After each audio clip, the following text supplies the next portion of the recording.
जय श्री हरि। नमस्कार मित्रों, श्री वेदा भक्ति यूट्यूब चैनल में आप सभी का हार्दिक स्वागत है।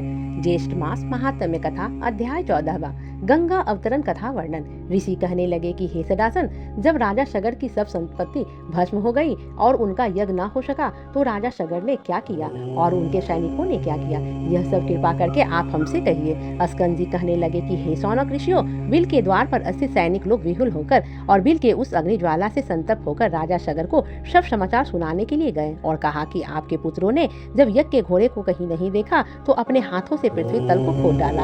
उसके अंदर उस बिल से मिला हुआ 100 योजन के विस्तार में एक गुफा मिली। उसके अंदर बहुत से सैनिक सहित आपके पुत्र सब के सब चले गए और हम सब लोगों को बिल के द्वार पर रोक दिया। इतने ही दिनों के जब वह बाहर नहीं आए तो हम लोगों ने बिल के द्वार पर खड़े रहने के कारण कुछ पता नहीं लगा कि वे अंदर क्या कर रहे हैं। इतने में ही पताल के समान वह बिल अग्नि से पूर्ण हो गया और हम लोग अग्नि ज्वाला से व्याप्त हो गए। फिर हम लोग वापस आकर समाचार आपसे निवेदन किया। हे राजन, उनकी क्या गति हुई? मुग्ध हो जाने के कारण हम सब कुछ नहीं जान सके।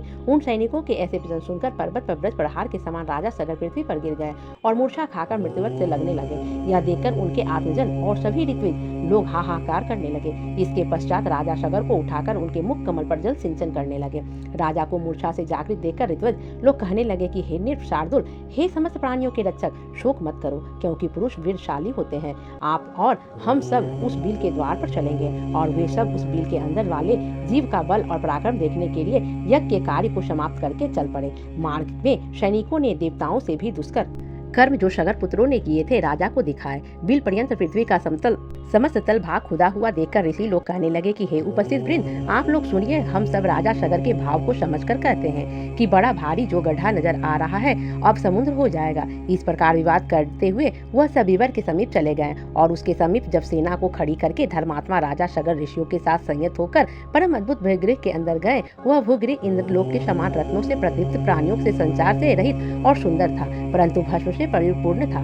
राजा व ऋषि लोग देखकर क्रम से उनके तेज पुंज के पास गए। जलती हुई अग्नि के समान तेज से व्याप्त उनको देखकर, जो कि प्रज्वलमान परमात्मा ध्यान मग्न और योग गम्य हैं, सब ऋषि आदियों ने कुछ देर बाद उनको कपिल मुनि जानकर नमस्कार किया, उनकी स्तुति करने लगे। वे कहने लगे कि हे देव, आप नित्य हैं, नाश रहित हैं। हे परमानंद, आपकी जय हो। जगत के कारण रूप तथा मन से सृष्टि को संहार करने वाले आपको नमस्कार है। सत्य गुण को धारण करने वाले हरि स्वरूप आपको नमस्कार है। हे सत्यगुण को धारण करने वाले हरि स्वरूप आपको नमस्कार है, तथा तम रूप में स्थित रुद्र शिव स्वरूप आपको नमस्कार है। हे अखिल लोक वंदना के योग, हे सुरासुर से पूजित चरण कमलों वाले आपको नमस्कार है। हे दया के सागर, संसार रूपी संसार में फंसे हुए हम लोगों की आप रक्षा करें।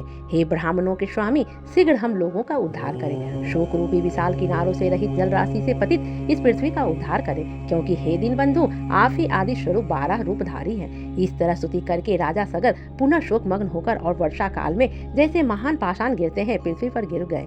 नेत्र खोलकर अपने सामने निश्चित रूप से पतित राजा सगर तथा उन ऋषियों को देखकर कपिल मुनि यह वचन बोले। इति श्री ज्येष्ठ महात्म्य गंगा प्रादुर्भाव वर्णन 14वां अध्याय समाप्त।